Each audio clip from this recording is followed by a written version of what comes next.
जातनिहाय जनगणनेसाठी गळा काढणारे शरद पवार साहेब, उद्धव ठाकरे, नाना पटोले आणि विजय वडेट्टीवार आता गप्प का बसले आहेत?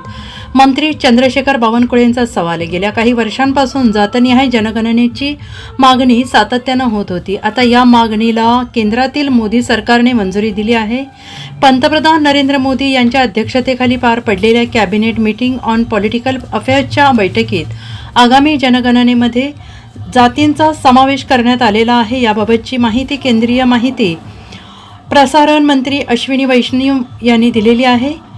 बिहार विधानसभा निवडणुकीच्या पार्श्वभूमीवर केंद्र सरकारचा हा निर्णय महत्त्वपूर्ण मानला जात आहे. तर विरोधकांकडून होत असलेल्या टीकेला यामधून मोदी सरकारने प्रत्युत्तर दिलेलं आहे. आता भाजपचे प्रदेशाध्यक्ष चंद्रशेखर बावनकुळे यांनी जातनिहाय जनगणनेच्या मुद्द्यावरून विरोधकांना डिवचलं आहे. भाजप प्रदेश अध्यक्ष चंद्रशेखर बावनकुळे यांनी एक्सवर पोस्ट शेअर करत म्हटलं आहे की जातनिहाय जनगणनेसाठी गळा काढणारे आदरणीय शरद पवार साहेब, उद्धव ठाकरे, नाना पटोले, विजय वडेट्टीवार आता गप्प का बसले आहेत? एवढे दिवस जातनिहाय जनगणना करू म्हणून घसा कोरडा करणारे नेते आता केंद्रातील मोदी सरकारच्या ऐतिहासिक निर्णयाबद्दल अभिनंदन करण्याचं औदार्य दाखवणार की नाकमुरडत घाणेरडं राजकारण करणार?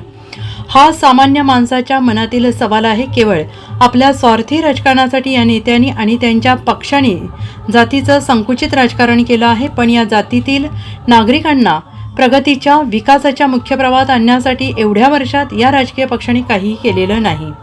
लोकसभेच्या निवडणुकीमध्ये खोटारडेपणा केला. कधीही 1948 पासून विचार केला नाही. 65 वर्ष सरकार चालवले. राहुल गांधींनी हा विचार केला पाहिजे की 65 वर्ष सरकार चालवल्यानंतर तुमच्या मनात का आलं नाही की 18 पगड जाती, 12 बोलतेदार, 2686 ओबीसी समाजाच्या जातीला जाती जनगणना केली पाहिजे का? आपण त्या ठिकाणी ओपन कॅटेगरीमधल्या लोकांची जनगणना नाही केली पाहिजे? अजूनही समाजामध्ये, सर्वच समाजामध्ये एक व्यक्ती खूप करोडपती आहे, सर्वच समाजामध्ये दुसरा व्यक्ती कमजोर आहे. म्हणजे या समाजातला कमजोर व्यक्ती शोधणे, सर्वच समाजामधला, या देशामध्ये जेवढे समाज आहे त्या प्रत्येक समाजातला कमजोर व्यक्ती शोधणे आणि तो जातनिहाय जनगणनेच्या याच्यामध्ये आणून सामाजिक समता निर्माण करण्याचं काम माननीय प्रधानमंत्री मोदीजींनी केलं. सुवर्ण अक्षराने लिहिला जाईल. ऐतिहासिक दिवस आहे कालचा की मोदीजींनी आज या देशाला जी ताकद दिली. म्हणजे फक्त भाषणापुरते बोलायचे लोक, आता मी तर कालपासून वाट बघतोय. एक नेता, काँग्रेसचा एक नेता शरद पवार साहेबांकडला, उद्धव ठाकरेकडला, ज्यांनी गरड ओरडले होते की जाती जनगणना करा, जाती जनगणना करा, जाती जनगणना करा, आणि लोकांना कन्फ्युज केलं होतं. आज एक नेता नाही आहे मोदींचं अभिनंदन करायला. मोठ्या मनाने अभिनंदन केलं पाहिजे. कुठे गेले वडेट्टीवार? कुठे गेले नाना पटोले? कुठे गेले शरद पवार, उद्धव ठाकरे? जरा या अभिनंदन करा. कधी कधी माणसाने मोठं मन केलं पाहिजे. जर काँग्रेस सरकार असतं आणि मी भाजपचा लीडर असतो तर मी भाजपने अभिनंदन केलं असतं. मोठ्या मनाने सामाजिक जीवन जगलं पाहिजे, मोठ्या मनाने राजकारणात राहिलं पाहिजे.